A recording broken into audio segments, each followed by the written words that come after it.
తెలుగు సాహిత్య క్షేత్రాన్ని సుసంపన్నం చేస్తున్న విలక్షణమైన కవితా ప్రక్రియ నానీలు. ఆచార్య ఎన్ గోపి గారు సృష్టించినటువంటి ఈ నానీలు తెలుగు పాఠక లోకములో విశేషమైనటువంటి ప్రాచుర్యం పొందాయి. ఆ ప్రేరణతో ఎందరో కవులు నానీలను వ్రాయడం మొదలుపెట్టారు. ఇప్పటికి సుమారు 1000కి పైగా నానీ సంపుటాలు వెలువడ్డాయి. ఆ ప్రేరణతో నేను రాసినటువంటి నానీల కమ్మల్లో కొన్ని నానీలు వినిపించే ప్రయత్నం చేస్తాను. నానీల కమ్మల్లో 13వ భాగానికి స్వాగతం.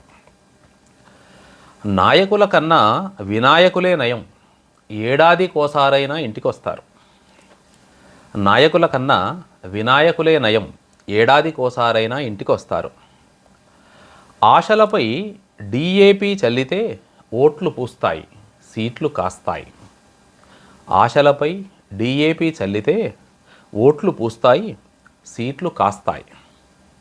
పండుగ వచ్చింది, జీతం రాలేదు, జై తెలంగాణ తాజా ఉదాహరణ.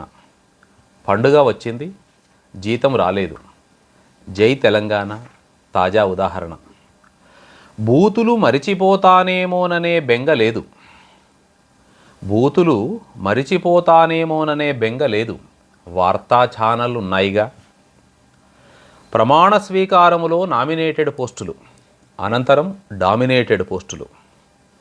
నాయకుడు ఎన్నికల ముందు దానకర్ణుడు, తరువాత కుంభకర్ణుడు. నాయకుడు ఎన్నికల ముందు దానకర్ణుడు, తర్వాత కుంభకర్ణుడు. ఉచితం ఎప్పుడూ అనుచితం, ఉపాధి కల్పన సమయోచితం. ఉచితం ఎప్పుడూ అనుచితం, ఉపాధి కల్పన సమయోచితం. ఎన్నికల ముందు ప్రజలకు వరాలు, అనంతరం క్లీన్ క్షవరాలు. ఎన్నికల ముందు ప్రజలకు వరాలు, అనంతరం క్లీన్ క్షవరాలు. పైసలు తీసుకున్నారు పక్కకేసిన్లు, నీవు నేర్పిన విద్యయే నీరజాక్ష. పైసలు తీసుకున్నారు పక్కకేసిన్లు, నీవు నేర్పిన విద్యయే నీరజాక్ష. ధన్యవాదాలు.